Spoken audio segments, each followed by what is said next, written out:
Hello, ഇന്ന് കസ്റ്റമർക്ക് വേണ്ടി ചെയ്തിട്ടുള്ള 2 സിമ്പിൾ ഹാൻഡ് വർക്കിൻ്റെ വീഡിയോ ആണ്. അതിനായിട്ട് നമ്മൾ എടുത്തിട്ടുള്ളത് കട്ട് ബീഡ്സ്, നീളമുള്ളതും നീളം കുറഞ്ഞതും, 2 ഷേപ്പുള്ള kundan stones, golden thread, B7000 gum, പിന്നെ സീക്വൻസും. ബ്ലൗസിൻ്റെ റൈറ്റ് സൈഡിൽ ഒരു ഡിസൈന്, പിന്നെ സ്ലീവിൻ്റെ എൻഡിൽ ചെറിയൊരു ഡിസൈനുമാണ് ചെയ്യാൻ പറഞ്ഞിരുന്നത്. അതിനായിട്ട് ആദ്യം റൗണ്ട് ഷേപ്ഡ് കുന്തൻ സ്റ്റോൺ ഒട്ടിച്ചു കൊടുത്ത് ശേഷം ചുറ്റിനും സീക്വൻസും ഗോൾഡൻ കട്ട് ബീഡ്സും ആഡ് ചെയ്ത് കൊടുത്തു.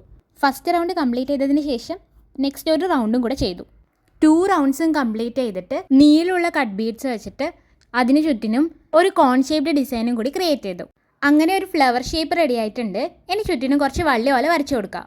എന്നിട്ട് അവിടെ ബാക്ക് സ്റ്റിച്ച് വെച്ചിട്ട് കട്ട് ബീഡ്സ് ആഡ് ചെയ്ത് കൊടുക്കാം. വള്ളികളുടെ ഇടയ്ക്കിടയ്ക്കായിട്ട് കുറച്ച് ലീഫ് പാറ്റേൺ കൂടി ക്രിയേറ്റ് ചെയ്യുന്നുണ്ട്.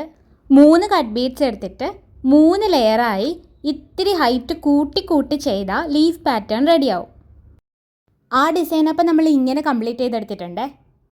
ഇനി സ്ലീവിൻ്റെ എൻഡിൽ ഒരു ചെറിയ ഡിസൈൻ കൂടി ചെയ്യാം.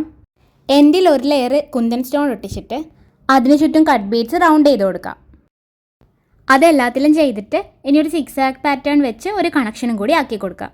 അതിൻ്റെ നടുക്കായിട്ടൊരു ഹാങ്ങിങ് പാറ്റേൺ പോലെ സീക്വൻസും കട്ട് ബീഡ്സും കൂടി ആഡ് ചെയ്ത് കൊടുക്കുന്നുണ്ട്. സ്ലീവിൻ്റെ എൻ്റെ അപ്പം ഇങ്ങനെയാണ് വരുന്നത്. അതുപോലെ ചെയ്തെടുത്ത വേറൊരു ബ്ലൗസാണ് ഇത്. കയ്യിൽ സിമ്പിളായിട്ടൊരു കട്ട് വർക്ക് ഡിസൈനും നെക്ക് പോർഷൻ ഇങ്ങനെയാണ് ചെയ്തത്. ബ്ലൗസുകളുടെ ഫൈനൽ ലുക്ക് ഇങ്ങനെയാണ് വന്നിട്ടുള്ളത്. കസ്റ്റമറിൻ്റെ ഇഷ്ടപ്രകാരമാണ് നമ്മളിങ്ങനെ സിമ്പിളായിട്ടും ഈ ഒരു രീതിക്കും വർക്ക് ചെയ്തത്. ഇഷ്ടപ്പെട്ടോ എന്ന് പറയണേ. ചാനൽ ഒന്ന് കയറി നോക്കിയിട്ട് ഇതുപോലത്തെ കണ്ടൻസ് ഇഷ്ടപ്പെടുവാണെങ്കിൽ ഒന്ന് സബ്സ്ക്രൈബും കൂടി ചെയ്തേക്കണേ.